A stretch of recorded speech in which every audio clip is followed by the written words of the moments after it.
Brought to you by TechnoSpark 20 series smartphones. I'm superhuman. नमस्कार, आप देख रहे हैं आज तक और इंडिया टुडे। मैं हूं प्रीति चौधरी।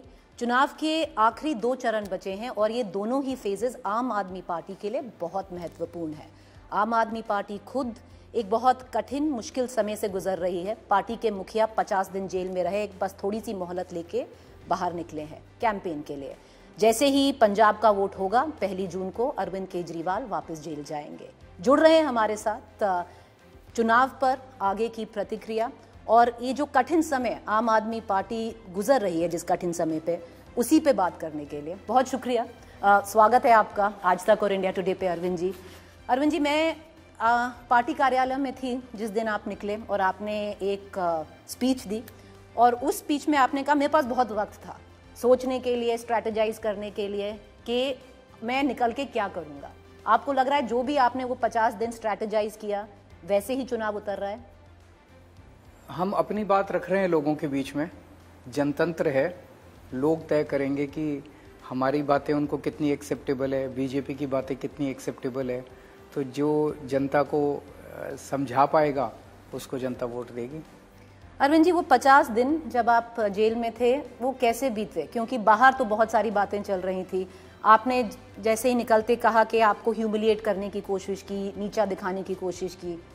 उन्होंने अंदर जेल में कई सारी ऐसी चीज़ें की जिससे मुझे तोड़ने की कोशिश की गई, इमोशनली, साइकोलॉजिकली। जैसे मुझे एक कम्प्लीटली सॉलिटरी सेल में रखा था, मैं किसी से बात नहीं कर सकता था। वो जो पूरी बैरक थी वो खाली करा दी गई थी, कोई नहीं था। तो मैं अकेला उस वहाँ सेल में था, बस उसमें खाली बैरक में बाहर टहल सकता था।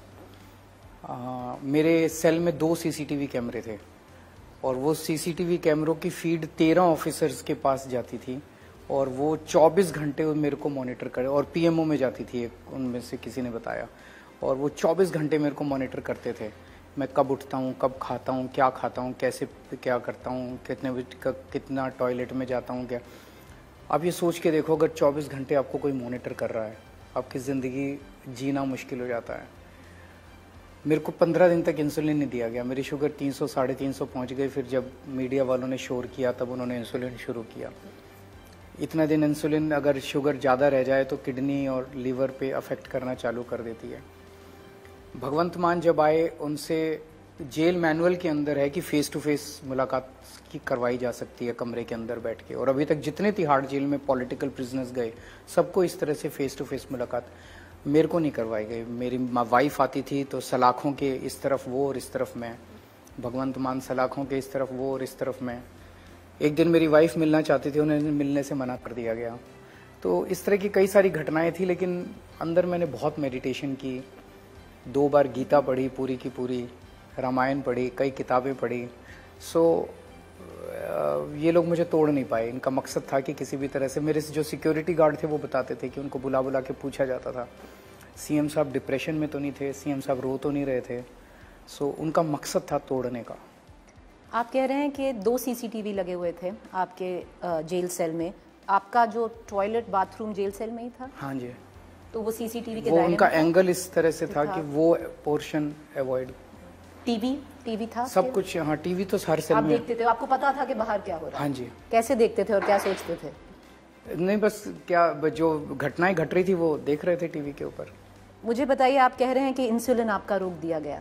अरविंद जी, बाहर तो ईडी ने कोर्ट में कहा कि अरविंद केजरीवाल इतने आम खा रहे हैं जेल के अंदर कि वो जानबूझ के अपना इंसुलिन बढ़ाना चाह एक चीज़ बताइए, फ्रूट्स अलाउड थे कोर्ट के, उसमें जो कोर्ट का ऑर्डर था। और जो मेरे को उसमें अगर आपके पास 15 पीसेस आते हैं फ्रूट्स के, उसमें अगर 2 छोटे छोटे पीस अगर आम के हैं तो उसको, और वो भी 30 दिन के अंदर अगर 2 बार या 3 बार आ गए तो वो मुद्दा है क्या? एक बार जब नवरात्रे शुरू हुए तो मेरी वाइफ ने मेरे लिए प्रसाद भेज दिया आलू पूरी का, तो वो मुद्दा है क्या? तो बेसिकली तो वो बदनाम करने के लिए और वो करने के लिए पूरा नाटक रचा गया था। दवा ना देना, आप कह रहे हो कि 15 दिन तक आपका इंसुलिन होल्ड करके दिया और आप मरीज हैं डायबिटीज़ के। क्यों? मैं डेली मुझे 4 इंजेक्शन 10 साल से इंसुलिन ले रहा हूँ मैं, और 10 साल से डेली 4 बार इंजेक्शन मेरे को लगते हैं मेरे पेट में। मेरे इंजेक्शन रोक दिए गए। क्यों आपको लगा आपके इंजेक्शन रोक दिए गए? मुझे नहीं पता इनकी क्या मंशा थी, लेकिन इतिहास गवाह है कि कई बार विरोधियों को जेल में डाल के उनके शरीर के साथ, उनके शरीर के अंगों के साथ खिलवाड़ किया जाता है। आपके चेकअप होता था, डॉक्टर वगैरह सब आते थे? उनको कई बार सुबह शाम आते थे। हर बार मैं बोलता था कि मेरा शुगर इतना बढ़ता जा रहा है, आप इंसुलिन हम मॉनिटर कर रहे हैं, जब जरूरत होगी। तो मैंने कहा 300 हो गया, 350 हो गया शुगर। तो फिर 15 जब बात बढ़ी आपने, जब शोर हुआ बाहर और कोर्ट में हमने एप्लीकेशन डाली, तब इंसुलिन आप देना शुरू किया। अरविंद जी, मैं वापस उसी पहली स्पीच पे लेके जाऊंगी, क्योंकि आपका काडर एक बहुत रिवाइव्ड सा लग रहा था ऑन ग्राउंड, जो कार्यालय में आपने स्पीच दी। आपने बहुत कुछ बोला, आपने ऑफ कोर्स स्ट्रैटेजी के बारे में बोला, पर आपने ये भी कहा 2-3 चीज़ें पॉलिटिकली आपने बोली, जिसका मान लीजिए अभी कोई फैक्ट नहीं है, तथ्य नहीं है, पर बीजेपी के बहुत सारे लीडर्स उसमें उतर गए और रिटॉर्ट किया। उनमें से एक चीज़ थी कि आप मोदी जी के लिए वोट नहीं दे रहे हैं, आप अमित शाह के लिए वोट दे रहे हैं, क्योंकि अगले साल मोदी जी क्योंकि 75 ईयर्स के हो जाएंगे और अमित शाह आ जाएंगे। इसमें ना कोई फैक्ट है, ना मोदी जी ने कभी ऐसा बोला है, ना अमित शाह ने बोला है। आपने कहाँ से आपको ये सूझ गया? अब नेट पे सर्च मार लो। अमित शाह जी ने खुद 2019 में बोला था कि 75 साल के सब लोगों को रिटायर कर रहे हैं हम लोग, और इसके ऊपर कोई कॉम्प्रोमाइज़ नहीं है। 2014 में प्रधानमंत्री बनने के बाद प्रधानमंत्री जी ने खुद ही ये रूल लगाया था कि युवाओं को मौका मिलना चाहिए।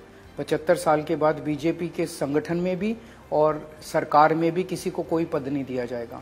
उसी के तहत आडवाणी जी को रिटायर किया गया, मुरली मनोहर जोशी जी को रिटायर किया गया, सुमित्रा महाजन जी को इस्तीफा दिलवा के रिटायर करवाया गया, यशवंत सिन्हा को रिटायर किया गया, न जाने कितने लोगों की टिकटें काटी गई।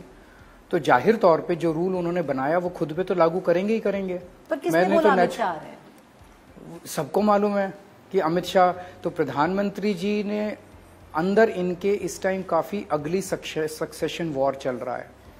जिस तरह से प्रधानमंत्री जी ने एक एक करके सब नेताओं का पत्ता काट दिया है, शिवराज सिंह चौहान को भी हटा दिया, वसुंधरा राजे को भी हटा दिया, खट्टर साहब को भी हटा दिया, डॉक्टर रमन सिंह को भी हटा दिया, देवेंद्र फडणवीस को भी हटा दिया, योगी जी बचे हैं। योगी जी को अब सब लोग कह रहे हैं कि चर्चा घर घर में चर्चा है कि अब योगी जी को हटाया जाएगा, ताकि अमित शाह जी का रास्ता साफ किया जा सके सक्सेशन के लिए। योगी जी उसको लेके अंदर इनके काफी ज्यादा तनाव है पूरी पार्टी के अंदर, बिकॉज प्रधानमंत्री जी अमित शाह जी को बनाना चाहते हैं, बाकी पार्टी इसके पक्ष में नहीं है। पर अमित शाह जी ने तो साफ कहा है, जैसे आपका बयान आया, उन्होंने अगले दिन साफ किया कि मोदी जी ही प्रधानमंत्री रहेंगे। मोदी जी ने नहीं कहा ना, वो तो नॉर्मली होता है कि जितने भी चेले चपाटे होते हैं वो सारे कहते हैं नहीं नहीं हमारा नेता ही रहेगा, हमारे नेता। प्रधानमंत्री जी ने नहीं कहा मैं रहूंगा। प्रधानमंत्री जी ने अभी ये नहीं कहा कि वो रूल मैंने आडवाणी जी के लिए बनाया था, अपने लिए नहीं बनाया था। रूल तो रूल है, तो वो तो सब पे लागू होगा। प्रधानमंत्री जी या तो कह दें, अपने मुंह से कह दें कि मैं रिटायर नहीं होऊंगा, वो रूल मैंने आडवाणी जी के लिए बनाया था, तो जनता समझ जाएगी। दूसरी चीज आपने बोली और योगी जी ने उसके बाद में आके कसकर जवाब भी दिया। आप झूठ फैला रहे हैं जो आप कह रहे हैं कि योगी जी को मिनिमाइज करना चाहते हैं, उनका पत्ता काटना चाह रहे हैं। बाकी किसी ने खंडन नहीं किया इसका, किसी भी बीजेपी वाले ने आके खंडन किया कि नहीं योगी जी को नहीं हटा रहे, किसी ने खंडन नहीं किया। तो हो रहा है वो। और उत्तर प्रदेश के पूरे देश के बच्चा बच्चा ये बात कह रहा है। मैंने मुखर होकर बोल दी, ये बात अभी तक दबी जबान में पूरे देश में चल रही थी। जब आप जेल में थे मुख्यमंत्री जी, उस वक्त जो आपकी वाइफ थी सुनीता केजरीवाल, वो एक लिंक बनी आप में और आपके जो बाहर जनता है। मतलब अरविंद केजरीवाल की मान लीजिए आवाज़ सुनीता केजरीवाल थी। जमकर उन्होंने कैंपेन किया। इसमें बीजेपी ने बोला है देखिए अरविंद केजरीवाल ने करप्शन पे तो बोलना छोड़ ही दिया है, पर उन्होंने ऐसी पार्टीज को रोल मॉडल बना लिया है जो करप्शन में लिप्त हैं। उन्होंने एग्जाम्पल दिया लालू प्रसाद का, यादव का, जिनके साथ आप खड़े हुए हैं इस चुनाव में, और कि आप उन्हीं को एम्यूलेट कर रहे हैं और जो राबड़ी देवी मॉडल है वो आप अपना रहे हैं। नहीं, सुनीता, मैं भगवान का शुक्रगुजार हूँ, उन्होंने इतना अच्छा लाइफ पार्टनर दिया और मेरे जैसे सन की हस्बैंड को उसने पूरी ज़िंदगी बर्दाश्त किया। नहीं तो मैं जब इनकम टैक्स में कमिश्नर की नौकरी करता था तो एक दिन मैं अचानक इस्तीफ़ा दे के आ गया और घर आके मैंने बताया कि मैंने इस्तीफ़ा दे दिया और मैं अब दिल्ली की झुग्गियों में जाके काम करूँगा। आप सोच के देखो वाइफ पे क्या गुजरेगी। उससे डिस्कस करके नहीं गया था मैं, वाइफ तो पागल हो जाएगी बिल्कुल, लेकिन उसने मेरा साथ दिया, उन दिनों में भी साथ दिया। तब तो मेरे कोई राजनीति में नहीं था, कोई चुनाव नहीं लड़ता था, कोई फ्यूचर ही नहीं था। दिल्ली की झुग्गियों में मैंने 10 साल काम किया, 1 नहीं 2 नहीं 10 साल काम किया, पर उन्होंने मेरा हमेशा साथ दिया। मेरा तो पैशन था, उनका तो नहीं था। फिर जब अभी मैं जेल गया तो उन्होंने इस इमरजेंसी पीरियड में मेरे और जनता के बीच में एक लिंक का काम किया। उनका एक्टिव राजनीति में पार्टिसिपेट करने में कोई इंटरेस्ट नहीं है, वो चुनाव नहीं लड़ेंगी, नहीं लड़ना चाहती हैं। एक फॉलो अप क्वेश्चन करूंगी, अगर अरविंद केजरीवाल जेल में रहते हैं, 7 महीने बाद दिल्ली चुनाव होगा, उसमें हो सकता है कि सुनीता केजरीवाल जी अरविंद केजरीवाल जी की जगह नई दिल्ली लड़ लें? नहीं लड़ेंगे वो, नहीं लड़ेंगे चाहे आप जेल में भी। मैं अगर जेल में इन्होंने रखा तो जेल से चुनाव अगर मैं लड़ूंगा 70 की 70 सीट आएंगे, जनता उसका जवाब देगी। और कुछ लोग कह रहे हैं कि मेरे कई मंत्रियों को जेल में डाल देंगे, विधायकों को। आप 70 के 70 विधायकों को जेल में डाल दो और चुनाव करा के देख लो दिल्ली में। आपको क्या लगता है जनता बेवकूफ है? जनता देख नहीं रही हो क्या रहा है?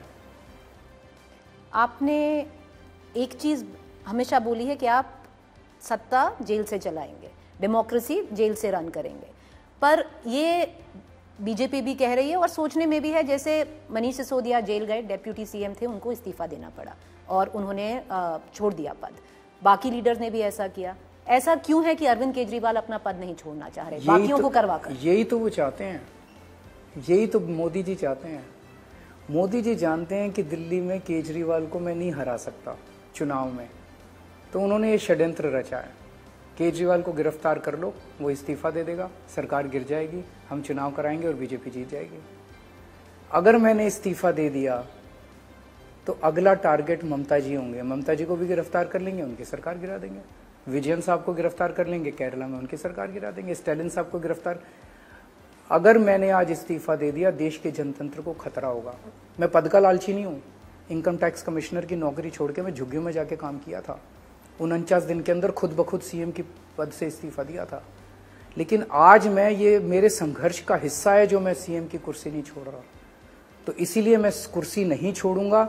और इन्होंने पीआईएल भी कर ली, सुप्रीम कोर्ट ने कहा कि हम इनको नहीं हटा सकते, अगर वो सीएम रहना चाहे जेल में रह सकते हैं। तो अगर मैं सीएम हूँ तो कोर्ट को मेरे को बेसिक सुविधाएं देनी पड़ेंगी कोर्ट अंदर, ताकि मैं सीएम की फाइलें साइन कर सकूँ और बेसिक जिम्मेदारी, जब तक बेल नहीं मिलती तब तक मैं अपनी जिम्मेदारी जेल से चला सकूँ।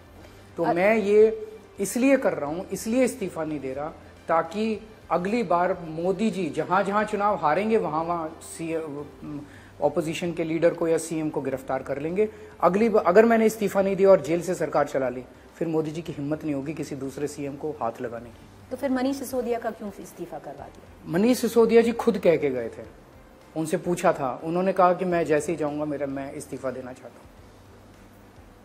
लेकिन इसको समझने की, मनीष सिसोदिया के इस्तीफे से सरकार नहीं गिरती, सीएम के इस्तीफे से सरकार गिर जाती है। वो बीजेपी मेरा इस्तीफा चाहती है। अरविंद जी, जिनको आप तानाशाह कहते हैं वो आपको एक अनुभवी चोर करार करते हैं। कल मैंने ये सुना, मोदी जी ने एक जगह कहा, उनसे कहा गया भी केजरीवाल कह रहा है आपके पास कोई सबूत नहीं है, कोई रिकवरी नहीं हुई, कुछ नहीं है।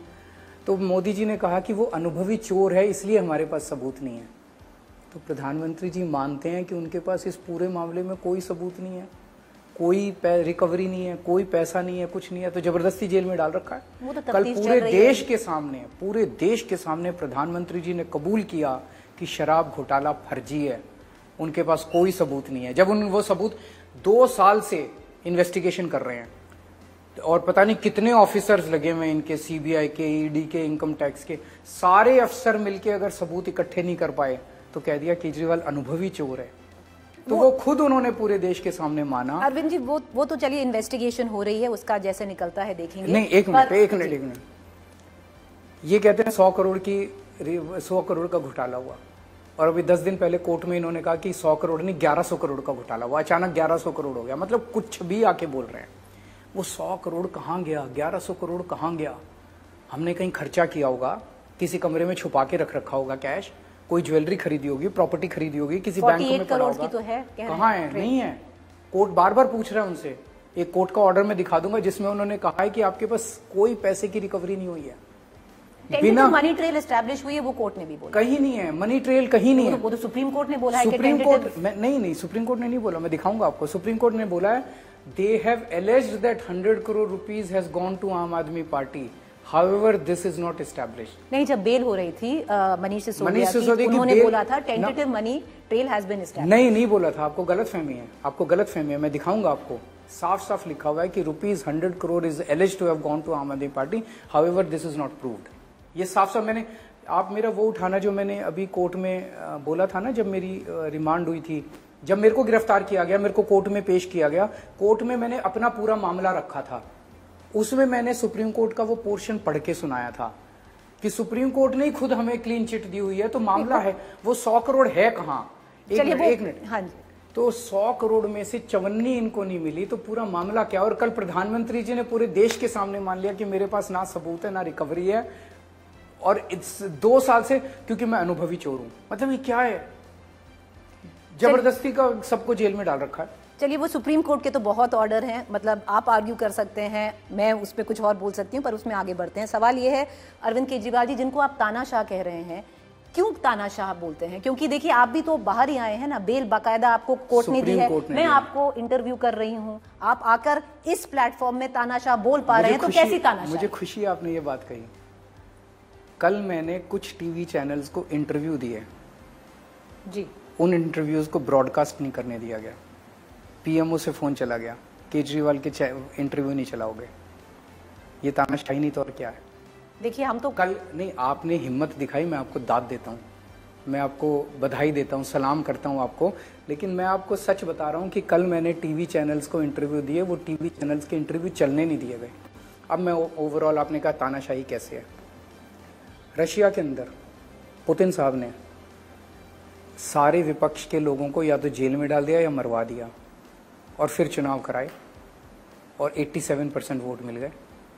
बांग्लादेश में शेख हसीना ने सारे विपक्ष को जेल में डाल दिया और फिर चुनाव कराए, उसको भी 80% से ऊपर वोट मिल गए। पाकिस्तान में इमरान खान को जेल में डाल दिया, उसकी पार्टी छीन ली, उसका सिंबल छीन लिया, वो भी जीत गए। हमारे देश के अंदर मेरे को जेल में डाल दिया, मनीष को जेल में डाल दिया, सत्येंद्र को जेल में डाल दिया, संजय सिंह को जेल में डाल दिया। हमारे बैंक अकाउंट फ्रीज करने वाले हैं, कहते हैं आ जाओ अब चुनाव लड़ते हैं। उन्होंने हेमंत सोरेन को झारखंड में जेल में डाल दिया, कहते हैं आ जाओ अब झारखंड में चुनाव लड़ते हैं। एनसीपी के 2 टुकड़े कर दिए, पार्टी छीन ली उनकी, उनका सिंबल छीन लिया, कहते हैं आ जाओ चुनाव लड़ते हैं। शिवसेना के 2 टुकड़े कर दिए, उनकी पार्टी छीन ली, उनका सिंबल छीन लिया, कहते हैं आ जाओ चुनाव लड़ते हैं। अगर ये जीत गए, मैं आपको गारंटी लिख के दे सकता हूं। तो सब कुछ बीजेपी ने किया है, इन पार्टीज ने कुछ नहीं किया है। और किसने किया? किसने तोड़ा इनकी पार्टी को? किसने तोड़ा? वहां के एक बारी अगर ये जीत गए, कोई पार्टी अगर एक एकनाथ शिंदे थे तो एक अजीत पवार थे। अगला टारगेट ममता बनर्जी की पार्टी होगी, स्टेलिन की पार्टी होगी, पिनरे विजयन साहब की पार्टी होगी। इन सब पार्टियों को खत्म करके, सब नेताओं को जेल में डाल के फिर ये चुनाव कराएंगे। 90% वोट मिल जाएंगे इन लोगों को। इस तानाशाही से देश को बचाना है। आप जब जेल में थे, एक चीज तो आपने सोची होगी कि आपके साथ कौन साथ खड़े हुए। आपका काडर रोड पर था, हर आए दिन एक प्रोटेस्ट हो रहा था। ये भी सोचा होगा अरविंद जी, कौन साथ नहीं थे आपके। अगर 11 एमपी हम देख लें, उनमें से जो लोकसभा के एमपी थे वो बीजेपी चले गए। रिंकू, जो पंजाब से आपका एक लौता लोकसभा एमपी था। जो 10 राज्यसभा एमपी हैं, अगर मैं 3 छोड़ दूं, अगर मान लीजिए संदीप पाठक जी को छोड़ दिया जाए, संजय सिंह को छोड़ लिया जाए और गुप्ता जी को छोड़ दिया जाए, तो बाकी सब जो 7 एमपीज हैं ना, वो आपके साथ खड़े हुए, ऑप्टिक्स दिखाई दिए गए खड़े हुए, ना उन्होंने कुछ बोला आपके साथ, ना उन्होंने पार्टी का सपोर्ट किया। आपको बुरा नहीं लगता कि मे बी राज्यसभा में आपने गलत लोग बिठा दिए? मेरे को नहीं बुरा लगता। नहीं लगता? बीजेपी को बुरा लगता है।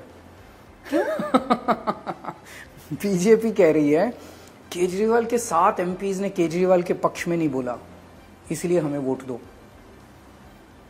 अरे 10 साल तुमने केंद्र की सरकार चलाई, अपने काम पे वोट मांगो यार। मेरे एमपीज नहीं बोले, मेरी मर्जी, मेरी पार्टी है, मैं निपट लूंगा उनसे। तुम्हारे को नहीं निपट लूंगा इन द सेंस, मैं उसको डील कर लूंगा। मैं उनसे पूछ लूंगा भाई क्या बोले नहीं बोले। प्रचार कर रहे थे, बहुत सारे लोग प्रचार कर रहे थे, मेरे को मिलती रहती थी खबर।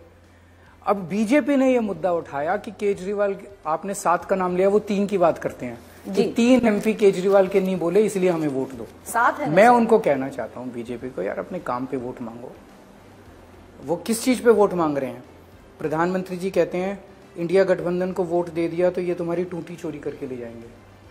इंडिया गठबंधन को वोट दे दिया तो ये तुम्हारी भैंस खोल के ले जाएंगे। इंडिया गठबंधन को वोट दे दिया तो ये तुम्हारे बैंक से पैसे निकलवा लेंगे। इंडिया गठबंधन को वोट दे दिया तो ये तुम्हारा मंगलसूत्र छीन लेंगे। इंडिया गठबंधन को वोट देता तो ये बिजली काट के भाग जाएंगे। इंडिया गठबंधन को वोट दे दिया ये सुबह का अखबार लेके भाग जाएंगे। और वहां पे बॉम्बे जाके बोले शरद पवार भटकती आत्माएं, उद्धव ठाकरे अपने पिताजी की नकली संतान है। इस चीज पे वोट मांग रहे हैं वो लोग। देश के अंदर लोग इतने त्रस्त हैं महंगाई से, बेरोजगारी से, बहुत दुखी हैं लोग। तो जब लोग टीवी पे देखते हैं अपने प्रधानमंत्री से उम्मीद करते हैं कि आज मेरा प्रधानमंत्री मुझे बताएगा कि अगर मैं इनको वोट दूं तो ये महंगाई कैसे कम करेंगे, पेट्रोल के दाम कैसे कम करेंगे, डीजल के दाम कैसे, उसकी तो बात ही नहीं करते। उनको पता ही नहीं प्रधानमंत्री जी को कि महंगाई हो रही है। रोजगार कैसे देंगे उसका उनके पास कोई ब्लूप्रिंट नहीं है, कोई विजन नहीं है प्रधानमंत्री जी के पास। ये तुम्हारी टूटी चोरी करके भाग जाएंगे, तुम्हारा सोफा लेके भाग जाएंगे, ये तुम्हारी टेबल लेके भाग, ये क्या है? ये विजन है? गाली गलौज करके वोट लेना चाहते हो? केजरीवाल के 3 MP भी नहीं बोल रहे। अरे नहीं बोल रहे, मेरी मर्जी, हमारी मर्जी नहीं बोल रहे। पर अरविंद जी बाहर तो मैसेज जाता है, कोई मैसेज नहीं जाता, किसी ने नहीं पूछा, बीजेपी वाले उठा रहे हैं बस। नहीं अरविंद जी, अगर देखिए ये आप ही के एमपीज हैं, ये जो 7 राज्यसभा के एमपी, हमारे एमपी हैं, हम उनसे बात कर लेंगे ना। बीजेपी वालों को क्या तकलीफ, प्रधानमंत्री जी को क्या तकलीफ हो रही है कि केजरीवाल के एमपी नहीं बोले? आपने आडवाणी जी बोले, आडवाणी जी ने वोट मांगी मोदी जी के लिए, वो तो अभी बहुत, मुरली मनोहर जोशी जी ने वोट मांगी, अब तो बहुत वसुंधरा राजे ने वोट मांगी, डॉक्टर रमन सिंह ने वोट मांगी। वसुंधरा जी तो कैंपेन कर रही थी, वो सब राजस्थान में जम के कैंपेन किया है ना। मैं आपको 30 इनके नेताओं की लिस्ट दे दूंगा जिन्होंने मोदी जी के पक्ष चलिए वो में तो वोट- उनके थे, आप तो कह रहे हैं अपने नेता के बारे में देखिए, है ना। तो फिर ये क्या डिस्कोर्स है? डिस्कोर्स में कह रही हूँ, मैं आपसे ये पूछ रहा हूँ कि क्या प्रधानमंत्री को ये बोलना चाहिए कि ये तुम्हारी टूटी चोरी करके चलिए अब थोड़ा आगे बढ़ते हैं। आपने खुद जो गारंटीज दी हैं, आप देखिए वो सवाल आप नहीं ले रहे हैं, पर चलिए ठीक है आगे चलते हैं। जो गारंटीज आपने खुद आके बोला है कि मैं ये गारंटीज दूंगा। पहली बात, अमित शाह ने आके बोला है कि जो पार्टी 22 सीट लड़ रही है वो गारंटी नहीं दे सकती, नंबर 1। नंबर 2, जो आपने गारंटी कार्ड बोला है कि हम ये देंगे ये देंगे ये देंगे, क्या आपने अपने अलायंस पार्टनर से बात की है? इस पे सहमति है? मैंने जो बातें बोली है वो इस देश का हर आदमी चाहता है। वो भटकती आत्मा नहीं चाहता, वो नकली संतान नहीं चाहता, टूटी चोरी नहीं चाहता। मैंने क्या बोला है, हम गांव-गांव में स्कूल खुलवाएंगे, सरकारी स्कूल, आपके बच्चों को अच्छी और फ्री शिक्षा का इंतजाम करेंगे, आपके लिए फ्री और 24 घंटे बिजली का इंतजाम करेंगे, गांव-गांव में मोहल्ला क्लिनिक खोलेंगे, आपके परिवार के लिए फ्री और शानदार इलाज का इंतजाम करेंगे। चाइना ने और पाकिस्तान ने जो हमारी जमीन पे कब्जा किया हुआ उस कब्जे को छुड़वाएंगे। और एक पार्टी जो 22 सीट लड़ रही है वो चाइना से जो जमीन आप कह रहे हैं जो हथिया ली है वो वापस ले आएंगे। सारे पार्टनर इस पे सहमत होंगे, आप चिंता ना करो। मैं आपको बताता हूं कैसे। आज पिछले 10 साल के अंदर चाइना हमारी टेरिटरी के अंदर घुसता जा रहा है और उसका अभी तक पुष्टि नहीं की है सरकार ने। वही तो चिंता की बात है। सरकार से जब पूछा जाता है आपका, सरकार से जब पूछा जाता है तो सरकार कहती है कोई नहीं आएगा, कोई, लेकिन सैटेलाइट की पिक्चर्स दिखा रही हैं कि चाइना अंदर आता जा रहा है। भारत सरकार चाइना से बात करने में असमर्थ है, उनको सख्ती से बोलने में असमर्थ है। क्यों? क्योंकि मोदी सरकार के दोस्तों के बिजनेस इंटरेस्ट हैं चाइना में। अगर मोदी सरकार ने सख्ती से बात की चाइना के साथ तो उनके दोस्तों के बिजनेस इंटरेस्ट चाइना के अंदर, तो अभी आप राहुल गांधी की एक मिनट कंप्लीट करें, तो उनके दोस्तों के, चाइना उनके दोस्तों का बिजनेस खत्म कर देगा चाइना के अंदर। इसीलिए मोदी सरकार चाइना के साथ बात करने में, आंख से आंख मिला के बात करने में असमर्थ है। दूसरी चीज, अगर वो हमारी जमीन के अंदर आते जा रहे हैं तो हमें उनको सख्ती करनी चाहिए थी, हम उल्टा करते जा रहे हैं, उनसे और सामान खरीदते जा रहे हैं उनसे।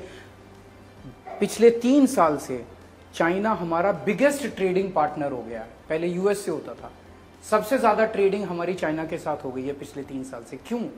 हमें तो उनको आंख दिखानी चाहिए थी कि अगर तुमने हमारी जमीन खाली नहीं की तो हम तुम्हारे साथ व्यापार बंद कर देंगे। वो करने की बजाय हम उनसे और व्यापार का और इनाम देते जा रहे हैं। अभी तक अगर हमारी सरकार बनी इंडिया गठबंधन की तो हम हमारे किसी दोस्त का बिजनेस वहां नहीं है, हम सबसे ऊपर सिक्योरिटी और हमारे बॉर्डर डिस्प्यूट्स को रखेंगे कि पहले इसको सॉल्व करो, उसके बाद व्यापार होगा। पर अरविंद जी, इसका अभी तक कोई फैक्ट नहीं है, तथ्य नहीं है, और ये बार बार यही एलिगेशन लगता है कि अरविंद केजरीवाल बिना तथ्य और फैक्ट्स के अगर भारत सरकार देश को गुमराह कर रही है तो हम अपनी आंखें बंद करके सो जाएं? हम अपनी सरकार से ना पूछें? अगर सैटेलाइट की पिक्चर्स आ रही हैं और दिखा रही हैं कि उन्होंने हमारी टेरिटरी के अंदर घुस के पुल बनाने शुरू कर दिए, सड़कें बनानी शुरू कर दी, हम सो जाएं? हम उसकी आवाज़ ना उठाएं? बिल्कुल उठाएंगे हम अपने सरकार की खिलाफ आवाज़। पर चलिए, अभी वही बात है कि इसके अभी तक कोई फैक्ट नहीं है। आप कह रहे हैं सैटेलाइट इमेजेस हैं, ये आपकी एलिगेशन है। दिल्ली की बात करते हैं मुख्यमंत्री जी। अभी 7 सीट हैं दिल्ली की जिनका चुनाव होने जा रहा है। एक चीज़ हमेशा देखनी हुई आई है कि जो आपको जमकर वोट करता है वही वोटर जब लोकसभा आ जाता है वो मोदी जी का वोटर बन जाता है, वो मोदी जी को वोट करता है। एक अलायंस बहुत मुश्किल से हो पाया है आपका कांग्रेस के साथ। ठीक चल रहा है? आपको लगता है इस बार कुछ हो पाएगा? जो 7 सीट आप मिलके लड़ रहे हैं दिल्ली में। शुरू में हिकअप्स थे कांग्रेस के साथ। क्या हिकअप्स थे? हमारी पुरानी हॉस्टिलिटीज थी भाई, हमेशा एक दूसरे के खिलाफ लड़े थे। तो गठबंधन के बाद हर लेवल पे काम करने में कई सारी अड़चने थी, लेकिन अब वो अड़चनें दूर कर दी गई हैं। और मैं देख रहा हूँ, मैंने उनके कैंडिडेट्स के लिए भी प्रचार किया, उनके नेता हमारे कैंडिडेट्स के लिए प्रचार कर रहे हैं। सचिन पायलट जी आए थे अभी थोड़े दिन पहले। तो अब वो ऊपर से नीचे तक एक सिनर्जी है और मिलके काम कर रहे हैं। और मुझसे अगर आप 2 महीने पहले मेरी अरेस्ट के पहले पूछती कि कितनी सीट आ रही है तो मैं कहता शायद 1-2 आ जाए। लेकिन अरेस्ट को लेके दिल्ली की जनता में बहुत ज़्यादा गुस्सा है, बहुत ज़्यादा। और वो इसका जवाब इस बार वोटिंग वाले दिन देगी दिल्ली की जनता। आप कह रहे हैं कि प्रचार दोनों तरफ से हो रहा है। हमने आपको देखा, आपने 7 सीटों पर जाकर प्रचार किया। आप कन्हैया कुमार के साथ खड़े हुए थे 2 दिन पहले। ये उल्टा नहीं दिखाई दे रहा है। सचिन पायलट जी आए थे। सचिन पायलट जी को छोड़ के राहुल गांधी, प्रियंका गांधी जो प्रचार कर रहे हैं, आपके साथ क्यों नहीं कर रहे? राहुल गांधी जी के साथ कई बार बात हुई। उनके पहले से मेरे को एक बड़ी छोटी सी विंडो मिली है 20 दिन की, जिसमें मैं भी कई जगह गया हूँ। तो डेट्स मैच नहीं कर पाई और अदरवाइज और इसमें कुछ नहीं था। हमारा 2-3 बार प्लान हुआ कि हम जॉइंट रोड शो करेंगे, हो नहीं पाया। थोड़ा सा तो अजीब लगेगा ना अरविंद केजरीवाल जी, जिस पार्टी की बिना पे आपने अपनी पॉलिटिक्स बनाई, अपनी पार्टी खड़ी करी, अब वक्त आने पर जाकर उसी पार्टी का बटन दबाएंगे आप और वो आपकी पार्टी का बटन दबाएंगे। हमारे सारे जितने हम साथ हैं, हमारे सामने एक ही है कि देश को बचाना है और तानाशाही से बचाना है। हम नहीं चाहते कि रशिया की तरह, बांग्लादेश की तरह, पाकिस्तान की तरह हमारी डेमोक्रेसी खत्म हो जाए। अरविंद जी, एक बहुत गंभीर चार्ज है आपके पास कि अरविंद केजरीवाल जो तानाशाही की बात करे, जो देश बचाने की बात करे, जो महिला के पक्ष में बात करे, आज एक बहुत गंभीर चार्जेस लगे हैं उनकी पार्टी पर और उनके अपने खुद के पर्सनल सेक्रेटरी पर अरविंद केजरीवाल इस बार चुप हैं। नहीं, मैंने तो बोला है भाई, 2 वर्जन है। मैं मौके वारदात पे तो था नहीं। 2 वर्जन है, एक स्वाति जी ने दिया है पुलिस को और एक विभव ने दिया है पुलिस को। पुलिस ईमानदारी से जांच करे, अगर ये सही है तो इनके पक्ष में, ये सही है तो इनके पक्ष में। न्यायालय में केस चल रहा है, मैटर सब जुडिस है, तो न्यायालय न्याय करे। ये गलत है तो इनको सजा मिले, ये गलत है तो इनको सजा मिले। इसमें चार्ज ये है अरविंद जी कि अरविंद केजरीवाल ने पहले ही पक्ष डिसाइड कर लिया है वो किसकी तरफ खड़े हैं, तो इसमें इन्वेस्टिगेशन का क्या है? क्योंकि जब कंप्लेन मैं तो जज हूं नहीं, जज हैं, अभी आरोप हैं, तो आरोप के बिना पे आप ये नहीं तय कर सकते ये सही है कि वो सही है। तो जज तय करेंगे कि कौन सही है और उसके बाद जो जज तय करेंगे उस पे। आपने अभी कोई पक्ष नहीं लिया? मैं पक्ष नहीं लेना चाहता, जो सही है उसको न्याय मिलना चाहिए। जो अभी कैंपेन है, आपको लगता है ये एक मुद्दा बन पाएगा कैंपेन का, या ये कैंपेन मोदी फैक्टर बनाम अरविंद केजरीवाल सिंपैथी फैक्टर होगा दिल्ली और पंजाब में? देखिए, कल जिस तरह से इन्होंने किया कि मेरे बूढ़े और बीमार माता पिता को निशाना बनाया, ये शायद भारतीय राजनीति में पहली बार हुआ होगा। राजनीति में नेता तो आपस में लड़ते थे, पार्टियां तो आपस में लड़ती थी, लेकिन किसी के बीमार और बूढ़े माँ बाप को नहीं खींचा जाता था। तो क्या मैं मोदी जी से पूछना चाहता हूँ, आपको लगता है कि मेरे माँ बाप गुनहगार हैं? मेरे माँ बाप से वो पूछताछ करवाना चाहते हैं, पुलिस पूछ चाहता है कि क्या मेरे माँ बाप, बूढ़े माँ बाप गुनहगार हैं किसी चीज़ के? उनसे कहना चाहता हूँ कि मेरे माँ बाप को प्रताड़ित मत कीजिए, ऊपर वाला देख रहा है। पर इस अरविंद जी, अगर हम पीछे जाएं, एक आपका ट्वीट है, उसमें आपने बोला है जब मोदी जी अपनी बूढ़ी माँ के कैमरे के सामने रहते थे तब आपने बोला था ये अच्छी चीज़ नहीं लगती। अब बीजेपी कह रही है, आपने भी तो कल वही किया है। मैंने क्या किया? पुलिस पूछताछ के लिए आने वाली थी जी, पुलिस का मैसेज आया परसों शाम को कि टाइम दे दीजिए। हमने 11:30 का टाइम दिया, 11:30 बजे मैं अपने माता पिता को लेके उधर कमरे में जा रहा था, तो मैंने तो पुलिस को बुलाया नहीं था। पुलिस आ रही थी पूछताछ। मैं कौन सा, मैंने तो ये नहीं कहा कि लाइन में खड़े हो जाओ नोटबंदी के लिए, मैं तो नहीं लेके गया नोटबंदी के लिए उनको। आपके माता पिता से पुलिस ने की पूछताछ? वो आए नहीं फिर लास्ट मोमेंट पे, क्योंकि चुनाव का टाइम था, उन्हें लगा नुकसान हो रहा है। अरविंद जी, आपने एक चीज़ और बोली है कि अगर 4 जून पर आपकी सरकार, इंडिया अलायंस की सरकार आती है तो आप छूट जाएंगे। तो ऐसा कैसे? क्योंकि एक प्रोसेस होता है, जुडिशरी होती है, लॉ एंड ऑर्डर होता है, तो उसकी कद्र नहीं है कि जैसे ही अगर सरकार आई आप छूट जाएंगे। आज जुडिशरी पे भी बहुत ज़्यादा प्रेशर है, और अगर हमारी सरकार बनती है तो जुडिशरी अच्छे से न्याय कर पाएगी। झूठे केसेस जो हैं वो सब सारे झूठे केसेस ख़त्म किए जाएंगे, और जो असली चोर हैं जो इनकी पार्टी में गए हैं और जिनको वॉशिंग मशीन से धो दिया गया है, उन असली चोरों को पकड़ा जाएगा। आखिरी 2 सवाल करूंगी अरविंद जी। अगर मान लीजिए कि बीजेपी फिर पार में आती है, आप वापस जेल जाते हैं, एक बहुत कठिन वक्त है ये आपकी पार्टी के लिए, पहली पॉलिटिकल पार्टी है जिसको अक्यूज बनाया गया है ईडी ने, तो आगे आप पार्टी का फ्यूचर कैसे देखते हैं? जनता तय करेगी। आम आदमी पार्टी अब 4 लोगों की पार्टी नहीं, इस देश के करोड़ों लोगों की उम्मीद है आम आदमी पार्टी। इस देश के लोगों ने ऐसी कभी गवर्नेंस देखी नहीं थी। 75 साल के इतिहास में एक नेता बता दो जो कहता था मैं तुम्हारे बच्चों के लिए स्कूल बनवा दूंगा, मेरे को वोट दे दो। एक नेता बता दो जो कहता था मैं तुम्हारे घर के लोगों के लिए अस्पताल बनवा दूंगा, मोहल्ला क्लिनिक बना दूंगा, फ्री इलाज दे दूंगा, मेरे को वोट दे दो। फ्री बिजली दे दूंगा, 24 घंटे बिजली दे दूंगा, मेरे को वोट दे दो। अकेली पार्टी है।